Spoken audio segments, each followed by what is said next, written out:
Bank में pressure झेलने के लिए 10,000 रुपए दिए जा रहे हैं मंथली। एमडी से कहा जा रहा है कि अपनी पावर का अब्यूज करना बंद करो और यूपी ग्रामीण बैंक में रिजर्व लिस्ट ही कैंसिल कर दी।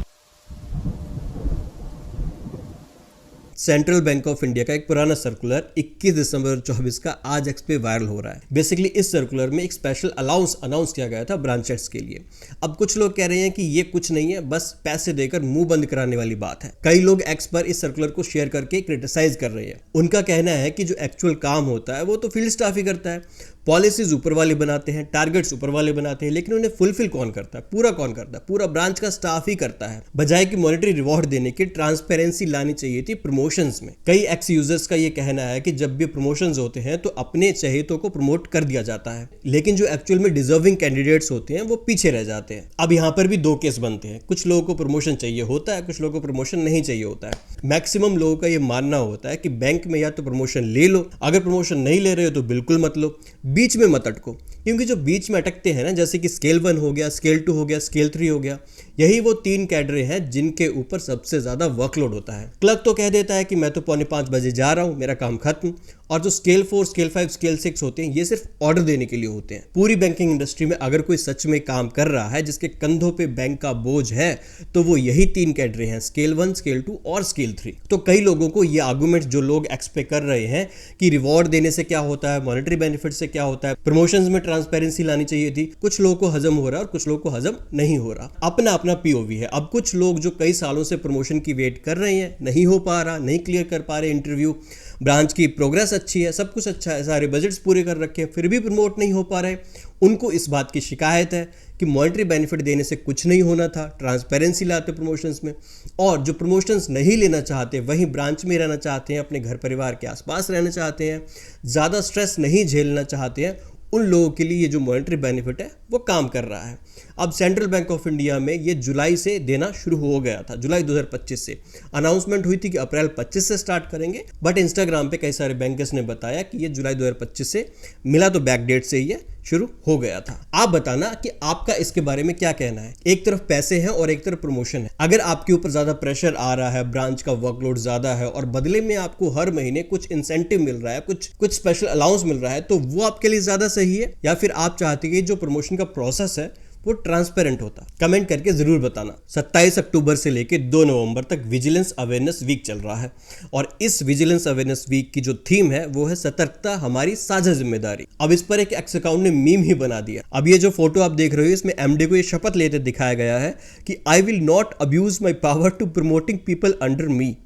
और जो एचआरडी है उसको दिखाया गया है equal treatment of HO and field staff. अब ये दोनों ही चीजें इम्पॉसिबल हैं। हंसने के लिए ठीक है, मस्ती मजाक के लिए ठीक है, सरकाज़म के लिए ठीक है, हम किसी को उसका आईना दिखा रहे हैं, ठीक है, लेकिन बदलने वाला नहीं है। आप दुनिया का कोई भी ऑर्गेनाइजेशन मॉडल उठा लीजिए, वहां पे जो फील्ड स्टाफ होगा उसके साथ और जो हेड ऑफिस का स्टाफ होगा, सर्कल ऑफिस का स्टाफ होगा, उनके साथ आपस में भेदभाव चलता ही है और चलता ही रहेगा, वो कभी खत्म नहीं होने वाला। और जो पावर अब्यूज वाली बात है वो हर कोई करता है। जिसके पास जो पावर है, अपनी पावर की कैपेसिटी में जितना अब्यूज उस पावर को वो कर सकता है, हर कोई करता है। एक्स जो पहले ट्विटर था, उस पर एक यूजर ने डीएफएस को एक लेटर लिखा है जिसमें उन्होंने उत्तर प्रदेश ग्रामीण बैंक पर कुछ एलिगेशंस लगाए हैं। उत्तर प्रदेश ग्रामीण बैंक ने कई सारे रूल्स वॉलेट किए हैं, ऐसा उनका कहना है। जैसे कि आरआरबी अपॉइंटमेंट ऑफ सर्विसेज 2017 के रूल नंबर 9 का, डीएफएस की गाइडलाइंस का और आईबीपीएस की गाइडलाइंस। इस पूरे मैटर को एक छोटी सी कहानी से समझते हैं, विकास की कहानी से। विकास ने आरआरबी रिक्रूटमेंट जो आईबीपीएस ने कंडक्ट करवाया, वो एग्जाम दिया, एग्जाम क्लियर कर लिया। प्रेफरेंसेस में मान लो उसने भरा प्राथमा यूपी ग्रामीण बैंक, लेकिन उसका उस ये सिलेक्शन नहीं हो पाया, वो रिजर्व लिस्ट में चला गया। मई 2025 में आरआरबी मर्ज हो गए, सबको पता है, यूपी ग्रामीण बैंक। इसमें प्राथमा यूपी ग्रामीण बैंक, बड़ौदा ग्रामीण बैंक और आर्यव्रत बैंक, ये तीनों बैंक मर्ज हो चुके हैं। अब पूरे यूपी में एक ही बैंक बचा है, यूपी ग्रामीण बैंक। विकास को पूरी उम्मीद थी कि वो रिजर्व लिस्ट में है तो सबसे पहले उसका सिलेक्शन होगा और उसे नौकरी मिल जाएगी, लेकिन उसे नौकरी नहीं मिली। रिजर्व लिस्ट यूपी ग्रामीण बैंक ने छुई तक नहीं, देखी तक नहीं, उस रिजर्व लिस्ट को इग्नोर ही कर दिया, रिजेक्ट ही कर दिया। जब विकास जैसे दूसरे कैंडिडेट्स उत्तर प्रदेश ग्रामीण बैंक के हेड ऑफिस में गए और वहां पे अपनी प्रॉब्लम रखी, उन्हें बताया कि इस तरीके से हम रिजर्व लिस्ट में हैं, हमें अपॉइंटमेंट दीजिए। तो वहाँ पे जो भी ऑफिसर्स थे उन्होंने क्या कहा, उन्होंने कहा कि आपने यूपी ग्रामीण बैंक के लिए एप्लीकेशंस नहीं भरी थी, वो प्रेफरेंस में नहीं था, जो बैंक प्रेफरेंस में थे वो तो मर्ज हो गए यूपी ग्रामीण बैंक में। अब दोबारा से रिजर्व लिस्ट बनेगी, दोबारा से एप्लीकेशंस आएंगी और उसके बाद फिर आप आना। अब ये बात वो उन स्टूडेंट से तो कह सकते थे, लेकिन कस्टमर से नहीं कह सकते। अगर उन्होंने कस्टमर से ये कहा कि भैया तुम्हारे अकाउंट की जो भी प्रॉब्लम है वो तो प्राथमा यूपी ग्रामीण बैंक की थी, अब तो यूपी ग्रामीण बैंक हो गया, तो यहाँ पे तुम्हारी प्रॉब्लम का सोल्यूशन नहीं होगा, तो ये तो जूते खाने वाली बात हो जाएगी। ये जो लेटर है इसमें यह भी बताया गया है कि उत्तर प्रदेश ग्रामीण बैंक कैसे स्टाफ क्राइसिस से जूझ रहा है।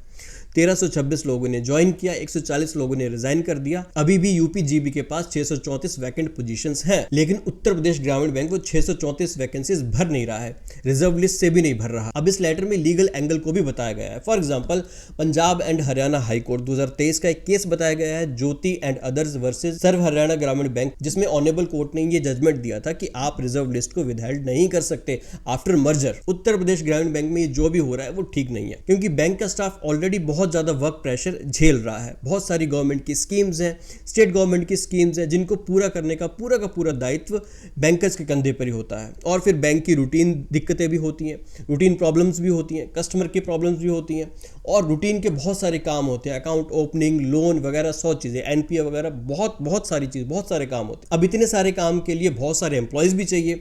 अगर कम एम्प्लॉयज होंगे तो वर्क प्रेशर और ज्यादा 100x हो जाएगा। इसलिए उत्तर प्रदेश ग्रामीण बैंक को यह चाहिए कि जो रिजर्व लिस्ट के बच्चे हैं उनको अपॉइंटमेंट दे दी जाए और उनकी सिलेक्शन कर ली जाए, ताकि बैंक के पास स्कीम्स, गवर्नमेंट स्कीम्स को पूरा करने के लिए, कस्टमर्स हैंडल करने के लिए और थोड़ी मैन पावर बढ़ जाए। अगली स्टोरी में बैंक ऑफ बड़ौदा के एक स्केल 1 ऑफिसर ने 5 साल के बाद अपना थोड़ा सा एक्सपीरियंस शेयर किया। 5 साल तक वो स्केल 1 ऑफिसर रहा बैंक ऑफ बड़ौदा में, और उसके बाद उसे जॉब मिल गई पटना हाई कोर्ट में एज अ कोर्ट ऑफिसर। और इस पोस्ट में उसने आगे बताया कि कोर्ट ऑफिसर की जॉब से वो कितना खुश है। पटना उसका होम टाउन है और यहीं पे उसे लाइफ टाइम पोस्टिंग रहेगी, उसकी कोई ट्रांसफर वगैरह नहीं होगा।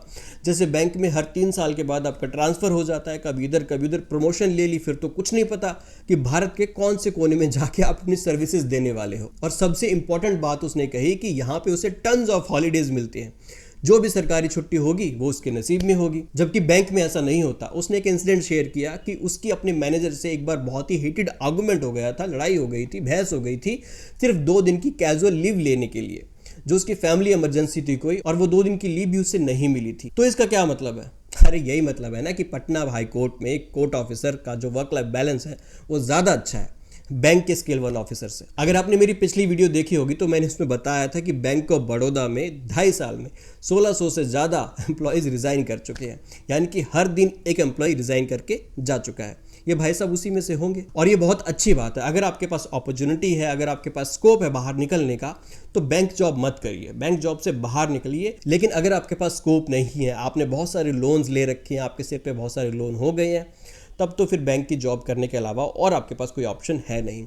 और जो बैंक्स होते हैं ना, वो लोन इसीलिए देते हैं, वो ओवरड्राफ्ट की फैसिलिटी, जो होम लोन की फैसिलिटी होती है, उनकी लिमिट्स इसीलिए बढ़ाते रहते हैं ताकि एम्प्लॉय वो सारे अवेल कर ले और फिर बाहर निकल ही ना पाए। इसलिए बैंक में जो भी आपको छोटे मोटे पर्क्स मिलते हैं वो लेते रहिए, लेकिन जो बहुत बड़े हैवी लोन्स होते हैं उनको लेने से पहले जजमेंट करनी ज़रूरी है कि वाकई वो आपको चाहिए भी या नहीं चाहिए। अगर उनके बिना आपका गुजारा चल सकता है और कुछ स्पैन तक आप गुजारा चला सकते हो और बाहर कहीं तैयारी कर सकते हो, जिस तरीके से ये भाई साहब पटना हाई कोर्ट में कोर्ट ऑफिसर लग गए अपनी ही होम टाउन में, वैसे अगर आप भी कुछ कर सकते हो, जब अगर आपकी उम्र है कॉम्पिटिटिव एग्जाम देने की या कुछ और करने की, तो आपको वो बाहर वाले ऑप्शंस देखने चाहिए। लेकिन अगर आपकी उम्र भी निकल चुकी है, आपके सिर पे हैवी लोन्स भी हैं, आपके पास कोई स्किल भी नहीं है, तब तो बैंक जॉब के अलावा और कोई रास्ता नहीं है। बैंक ऑफ बड़ौदा की जो मैंने 1600 एम्प्लॉयज़ की स्टोरी बताई है, वो वीडियो आप यहाँ क्लिक करके देख सकते हो। और ऐसी और स्टोरीज के लिए बैंकपीडिया को फॉलो कर लेना, सब्सक्राइब कर लेना और इस वीडियो को शेयर कर देना। मिलते हैं अगली वीडियो में।